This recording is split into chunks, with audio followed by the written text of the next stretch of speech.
मैं जो है आपको सभी को महत्व बतलाने के लिए आया हूँ। आप जानते हो दर्शन तो आप स्वयं भी कर सकते हैं, मेरी उसमें कोई ज़रूरत नहीं। तो आप कृपया करके मैं जो बताऊँ आपको उस बात को ध्यान से सुनना। रमण रेती जो है ये किसी स्थान का नाम नहीं। रमण माने होता है खेलना और रेती माने बालू। कहते हैं भगवान की जब बाल अवस्था थी तो श्री कृष्ण भगवान अपने ग्वाल वालों के साथ में यहाँ पे खेलने कूदने आया करते थे। तो खेलते खेलते रमड़ते रमड़ते गिर जाया करते थे तो उनके कपड़े गंदे हो जाते थे और चोट लग जाती थी। तो यशोदा मैया डांटती थी कि बोलती थी कि लाला तू रोज़ रोज़ कपड़े गंदे करके आता है, रोज़ रोज़ चोट लगा के आता है, ऐसा कब तक चलेगा।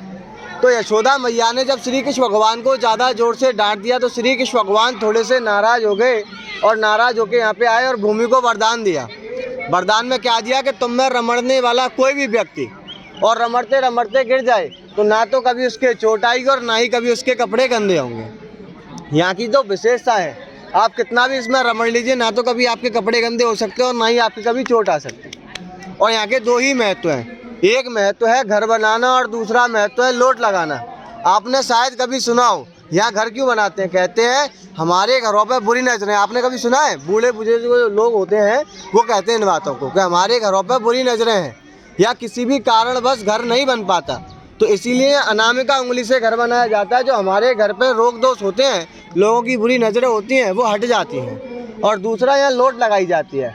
लोट इसलिए लगाई जाती है, कहते हैं हमारे शरीर में जो रोग होते हैं उन रोगों से मुक्ति पाने के लिए वो लोट लगाई जाती है। हम जब लोट लगाते हैं तो ये बालू उन रोगों को हर लेती है। बोलिए राधा रमण बिहारी लाल की। देखिए आप जानते हो ना सभी, एक घर बनाना एक शुद्ध कार्य है, पवित्र कार्य जिसे कहते हैं। तो आप जानते हो पवित्रता हमें भी यहाँ पे भी अपनानी है। तो आपको क्या करना है, आप जब घर बनाएं तो अपने आप को बाएं हाथ का यूज़ नहीं करना, दाहिने हाथ का यूज़ करना है। मतलब राइट हैंड का यूज़ करना है, लेफ्ट हैंड का यूज़ नहीं करना। आप अपने दाहिने हाथ से अपने सामने की भूमि को प्लेन कर लीजिए।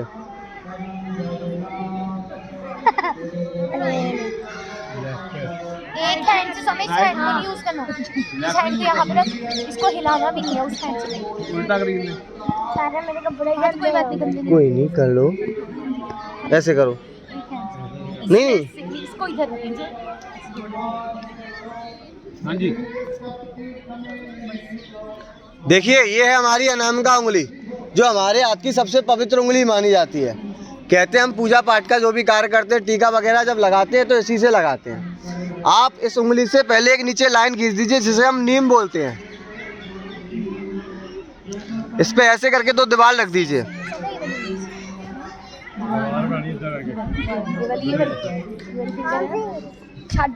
एक इस पर छत रखिए। देखिए अभी इसमें कमी किसकी है, दरवाजे की। आप एक इसमें बीच में दरवाजा बनाइए और मुख से बोलिए हरि का द्वार, हरि का द्वार। एक इस पर ध्वज रखिए और मुख से बोलिए धर्म का ध्वज। फ्लैग, फ्लैग छत पर झंडा, हाँ जी झंडा बना दीजिए। बना दिया? देखिए हाँ देखिए, नहीं ऊपर बना दो, किसी भी साइड में बना दो। देखिए हमारे घर के 4 कोने हैं और रियल घर में भी 4 कोने होते हैं जिन पर किसी देवी या देवता का वास होता है। वैसे ही आपको यहाँ पे वास कराना है। वो आप वास कैसे कराएंगे, जैसे मैं अपनी अनामिका उंगली को कोने पे रखूँगा आप वैसे ही कोने पे रखना, और जैसे मैं मुख से बोलूँ आप वैसे ही मुख से बोलना। पहले कोने पे रखिए और मुख से बोलिए पद्म, दूसरे कोने पे रखिए मुख से बोलिए शंख, तीसरे कोने पे रखिए मुख से बोलिए चक्र, और चौथे कोने पे रखिए मुख से बोलिए गदा। हटा लीजिए। देखिए हर कोई चाहता है हमारे घर में श्री कृष्ण और राधा जी जैसे बेटी और बेटे खेलें, चाहते कि नहीं? वैसे ही हमें यहाँ पे उनके चरण चिन्ह बनाने होते हैं। वो चरण चिन्ह कैसे बनेंगे? हाँ जी देखिए आपको सबसे पहले थोड़ी सी राय चरणों के बीच में से ऐसी लेनी है नामिका के सहारे, और सबसे पहले कंठ पे लगानी है कंठ को पवित्र करने के लिए। दूसरी बारी में आपको मस्तक पे लगानी है। मस्तक पे क्यों लगाई जाती है? कहते हैं भगवान श्री कृष्ण से एक बार मुक्ति ने सवाल किया कि प्रभु मैं सबको मुक्त करती हूँ परंतु मुझे मुक्ति देने वाला कौन है? हमारी ब्रज भाषा में बोला जाता है, कहते हैं मुक्ति कहे गोपाल से और मेरी मुक्ति बताए, और ब्रज जब ओढ़ मस्तक लगे तो मुक्ति मुक्त हो जाए। भगवान श्री कृष्ण ने बताया आप एक बार जाके ब्रज में घुमाइए। तो मुक्ति ने पूछा क्यों प्रभु, ब्रज में जाने से क्या होगा? तो प्रभु ने बताया आप जब ब्रज में जाओगी वाकई रज को, वाकई भूमि को देखोगी तो देखने में इतनी कोमल लगेगी कि आपका रमड़ने का मन करे आएगा। जब वहाँ आप जाके रमड़ोगी तो वाकई रज जो आपके उड़ के मस्तक पे लगेगी वो तुमको मुक्त कर देगी। और तीसरी बारी में आपको सागर पे लगानी है। लगाने के बाद में आपके हाथ में जितनी रज बचे वो अपने चरणों के बीच में ही छोड़ देना। थोड़ी सी रज ले लीजिए, ऐसे ले लीजिए सभी। और सबसे पहले कंठ पे लगाइए या मस्तक पे लगाइए और या सागर पे लगाइए। और आपके हाथ में जितनी रज बची है वो घर में ही छोड़ दीजिए। देखिए आपका पहला महत्व तो पूरा हो गया, आपने घर बना लिया। अभी आपका दूसरा महत्व बाकी है, लोट लगाना। अच्छा, आपको एक कथा बताने और जा रहा हूँ। यहाँ का जो दूसरी कथा है ना वो महाभारत काल से जुड़ी हुई है। शायद आपने कभी सुनी हो, नहीं सुनी हो। हमारे यहाँ हिंदू धर्म में 16 श्राद्ध बनाते हैं। आपको बताओ वो किस कारणवश बनाते हैं?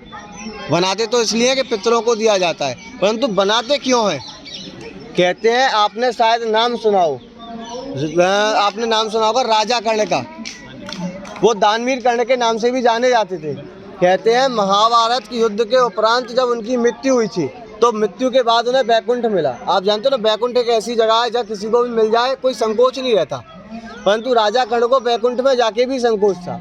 कहते हैं राजा कर्ण जब बैकुंठ गए तो उन्हें खाने पीने, उठने बैठने, सोने सब चीज़ के लिए सोना मिला। तो प्रभु से उन्होंने पूछा कि प्रभु, मनुष्य सोने को पहन सकता है परंतु सोने को खा तो नहीं सकता, सोने को पी तो नहीं सकता। तो प्रभु ने कहा कि कभी तुमने अन्न दान किया कि नहीं किया, कभी भूमि दान की कि नहीं किया, कभी वस्त्र दान किए कि नहीं किए, तो किया क्या कि सोना दान किया। उनका नियम था कि प्रतिदिन 1.25 किलो सोना दान करते थे। तो प्रभु ने कहा जैसी करनी और वैसी भरनी, तुमने जैसा किया है तुम वैसा पा रहे हो। तो प्रभु ने, वो राजा कर्ण ने कहा कि प्रभु फिर मेरी मुक्ति कहाँ जाकर है? तो श्री कृष्ण भगवान ने उन्हें 16 दिन का वक्त दिया और धरती पे भेजा और बोले कि 16 दिन में अगर तुम चेत सको। चेतने के 2 अर्थ होते हैं, एक चेतना माने चिढ़ जाना और एक चेतना माने जागरूक होना। तो तुम चेत सको 16, यहाँ जो अर्थ है ना वो चेतना माने जागरूक होना, कि 16 दिन में अगर तुम चेत सको तो चेत जाना, नहीं तो 16 दिन के बाद वापस तुम्हें यहीं आना है और जैसा तुम करोगे वैसा तुम पाओगे। राजा कर्ण को जब धरती पे भेजा तो सबसे पहला दान जो उन्होंने किया रमणरेती में आके किया, इसलिए कथा बताई जाती है।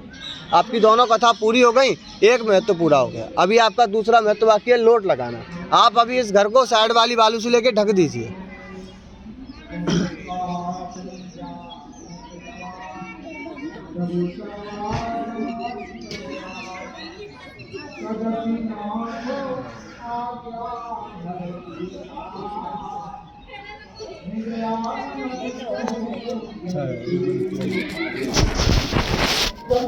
देखिए, बोलिए राधा रमण बिहारी लाल की।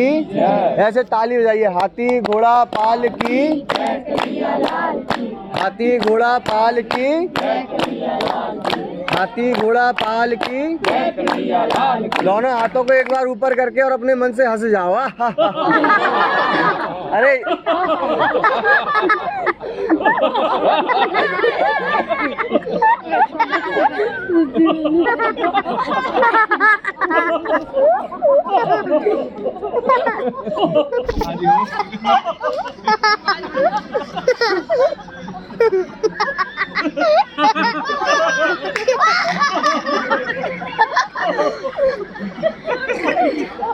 बोलिए राधा रमण बिहारी लाल की।